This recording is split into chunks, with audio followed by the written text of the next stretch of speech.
Welcome friends. आज हम दो प्रमेयों का अध्ययन करेंगे। पहली प्रमेय है पारस्परिकता प्रमेय, दैट इज रेसिप्रोसिटी थ्योरम। इस थ्योरम का स्टेटमेंट इस प्रकार से है।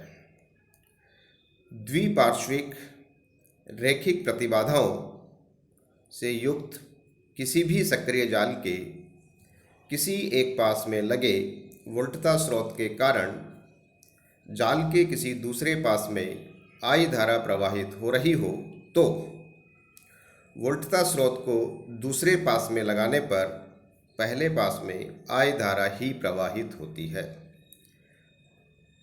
अर्थात यदि एक पास में E वोल्टता स्रोत लगा हो जिसके कारण दूसरे पास में I धारा प्रवाहित हो रही हो, तो इस प्रमेय के अनुसार यदि हम वोल्टता स्रोत E को पहले पास से हटाकर दूसरे पास में लगा दें तो पहले पास में I धारा ही प्रवाहित होगी।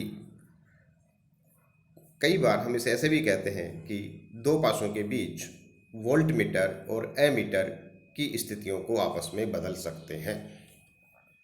अब हम इस थ्योरम का प्रूव करेंगे। प्रूव करने के लिए परिपथ में दिखाए अनुसार दो पासों पर विचार करते हैं, जिसमें पास नंबर 1 में E वोल्टता स्रोत लगा है और पास नंबर 2 में इस वोल्टता स्रोत के कारण धारा I2 प्रवाहित हो रही है। इसका विश्लेषण करने के लिए हम किरचॉफ के वोल्टता नियमों के अनुसार समीकरणों को लिखते हैं। पहले पास के लिए हम लिखेंगे कुल वोल्टेज स्रोत E लगी हुई है और जो धारा I1 है वो Z1 और Z3 से प्रवाहित हो रही है, जबकि Z3 से एक और धारा I2 प्रवाहित हो रही है। इसलिए हमारी समीकरण होगी E बराबर Z1 plus Z3 into I1 minus Z3 I2। पास 2 में कोई वोल्टता स्रोत नहीं है, इसलिए वोल्टेज 0 और समीकरण होगी हमारी E बराबर minus Z3 I1 Z2 plus Z3 into I2। इन दोनों समीकरणों को अगर हम हल करें, और हम चूँकि हमें केवल I2 ज्ञात करनी है इसलिए हम केवल I2 के लिए हल करेंगे, तो I2 का मान हमें प्राप्त होता है Z3E divided by Z1 Z2 plus Z2 Z3 plus Z3 Z1। अब हमें इस थ्योरम को सिद्ध करने के लिए हम जो हमारा वोल्टता स्रोत E है इसे 2 नंबर के पास से हटाकर 1 नंबर के पास से हटाकर 2 नंबर के पास में लगाते हैं, जैसा कि हमने चित्र में बताया है। हम ये मान लें कि इस परिवर्तन के कारण अब पास 1 में जो धारा प्रवाहित होती है उसे हम I1 डैश कहते हैं और नंबर 2 में जो प्रवाहित हो रही है उसे हमने I2 डैश कहा है। अगर हम गणना से ये सिद्ध कर लें कि I1 डैश का मान I2 के बराबर आता है तो हमारी थ्योरम सिद्ध हो जाएगी। तो इसलिए अब हम I1 डैश का मान ज्ञात करेंगे। इसके लिए पुनः किरचॉफ के नियमों का उपयोग करेंगे। किरचॉफ के नियम को लूप नंबर अगर 1 के लिए हम लागू करें तो हम इक्वेशन हमारी आएगी, क्योंकि इसके अंदर कोई धारा वोल्टता स्रोत नहीं है, इसलिए 0 बराबर I1 dash into Z1 plus Z3 minus Z3 I2 dash. और इसी प्रकार हम लूप नंबर 2 के लिए धारा और वोल्टता के बीच में जो भी किरचॉफ के नियम के अनुसार है वो लिखेंगे हम कुल वोल्टेज E जो बराबर होगी Z2 प्लस Z3, जिसमें I2 डैश धारा बह रही है, तो Z3 plus Z2 into I2 dash, और Z3 में एक और धारा प्रवाहित हो रही है I1 डैश, तो उसके कारण टर्म है हमारी I1 डैश इंटू Z3। अब इन दोनों समीकरणों को हल करके हम, चूँकि हमारा इंटरेस्ट केवल I1 डैश में है, इसलिए I1 डैश के लिए हल करेंगे। तो I1 डैश के लिए जब हम हल करते हैं तो हमारा उत्तर प्राप्त होता है Z3E divided by Z1 Z2 plus Z2 Z3 plus Z3 Z1, जो कि हम देख सकते हैं कि समीकरण 3 के अनुसार इसका मान I2 के बराबर है। अर्थात हमारी जो पारस्परिकता प्रमेय है वो सिद्ध होती है। अब हम दूसरी प्रमेय के बारे में बात करते हैं। हमारी दूसरी प्रमेय है अधिकतम शक्ति संचरण प्रमेय, मैक्सिमम पावर ट्रांसफर थ्योरम। इस थ्योरम के अनुसार अगर हमारे किसी स्रोत से एक लोड जुड़ा हो तो ये थ्योरम का स्टेटमेंट कहता है कि लोड में जो शक्ति है वह उस अवस्था में अधिकतम होती है जब स्रोत की आंतरिक प्रतिबाधा और लोड की प्रतिबाधा एक दूसरे की परस्पर कॉम्प्लेक्स कॉन्जुगेट होती है, अर्थात सम्मिश्र संयुग्मी होती है। अब हम इस थ्योरम का प्रमेय प्रूफ करते हैं। प्रूफ करने के लिए हमने चित्र में दिखाए अनुसार एक स्रोत E है, अर्थात उसकी वोल्टेज E है, और उसकी आंतरिक प्रतिबाधा ZS बराबर हमने माना है RS प्लस JXS है, और जबकि लोड प्रतिबाधा है ZL बराबर RL प्लस JXL।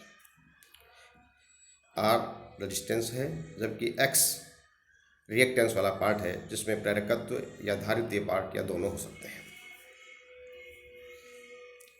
तो अब हम लोड में प्रवाहित शक्ति ज्ञात करने के लिए सबसे पहले लोड में प्रवाहित धारा I की गणना करते हैं। तो धारा I बराबर होगा कुल वोल्टेज E परिपथ में डिवाइडेड बाय कुल प्रतिबाधा जो है ZS प्लस ZL, दोनों के मान लिखते हैं। तो हमारी समीकरण हमको मिलेगी E बटे RL plus RS plus J into XS plus XL।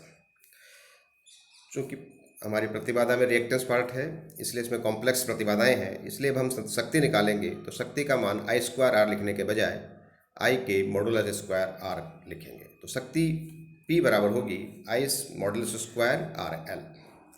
I का मान और RL का मान यहाँ से लिखने पर हमें हमारी समीकरण प्राप्त होती है, जो आपको PDF नोट में भी अच्छी तरह से पढ़ने में दिख देगी। अब हम जानते हैं कि अगर P का मान अधिकतम हो तो इसके लिए ज़रूरी है कि जो समीकरण 2 का डिनोमिनेटर है, हर है, उसका मान न्यूनतम होना चाहिए। डिनोमिनेटर में दो टर्म है। पहली टर्म है RS प्लस RL जो कि रेजिस्टेंस वाली टर्म है, और ये जीरो नहीं हो सकती क्योंकि हम जानते हैं कि प्रतिरोध हमेशा धनात्मक होता है। दूसरी टर्म है XS और XL जो रिएक्टेंस वाला पार्ट है, और आप जानते हैं कि इसमें कॉम्प्लेक्स कॉन्जुगेट वाला J वाला टर्म होता है, इसकी वजह से ये धनात्मक या ऋणात्मक हो सकते हैं। तो ये टर्म, अगर ये पूरा पद मैक्सिमम है तो उसके लिए डिनोमिनेटर को न्यूनतम होना चाहिए, और उसके लिए हम ज़रूरी है कि XS प्लस XL का मान 0 हो। और अगर हम लिखते हैं XS प्लस XL बराबर 0 तो इससे हमें प्राप्त होगा XS is equal to minus of XL। इस मान को हम समीकरण 1 में रखें और ये मानकर चलें कि अगर RL के करस्पॉन्डिंग शक्ति अधिकतम है तो हमारी मैक्सिमा मिनिमा की कंडीशन होती है कि उसका फर्स्ट डेरिवेटिव 0 आना चाहिए। तो इसलिए हम कंडीशन लगाते हैं dP अपॉन dRL बराबर 0। तो अब हम समीकरण 1 में जब XS प्लस XL इक्वल बराबर 0 रख करके समीकरण को हल करेंगे तो हम लिख सकेंगे E square D upon dRL of RL divided by RS plus RL का होल स्क्वायर। चूँकि इस E का मान 0 नहीं है, अतः इसका डेरिवेशन करने पर हम लिखेंगे D upon dRL of RL plus RS RL square. अब हम इसका अवकलन कर सकते हैं, और ये हमारे PDF जो नोट्स हैं उसमें डिटेल से पूरी समीकरण आपके लिए लिखी हुई है, जहां आप इसे देख सकते हैं। और इससे मान निकालें तो हमारा मान प्राप्त होता है हमें RS बराबर RL। तो इस दोनों निष्कर्षों को अगर एक साथ लिखें तो हम लिखेंगे RS प्लस JXS बराबर RL minus JXL, that is ZS बराबर ZL का कॉम्प्लेक्स कॉन्जुगेट। और यही हमारी थ्योरम थी, अर्थात हमें ये सिद्ध करना था। That's hence proved. थैंक्स। आप सभी विद्यार्थियों से पुनः निवेदन है कि मेरे इस नोट्स के लिए, चाहे मैंने PDF के नोट आपको मैं प्रेषित कर रहा हूँ या वीडियो लेक्चर दे रहा हूँ, इसके बारे में जो भी सुझाव हो आप मुझे मेरे WhatsApp नंबर पर अवश्य बताएं। Thank you.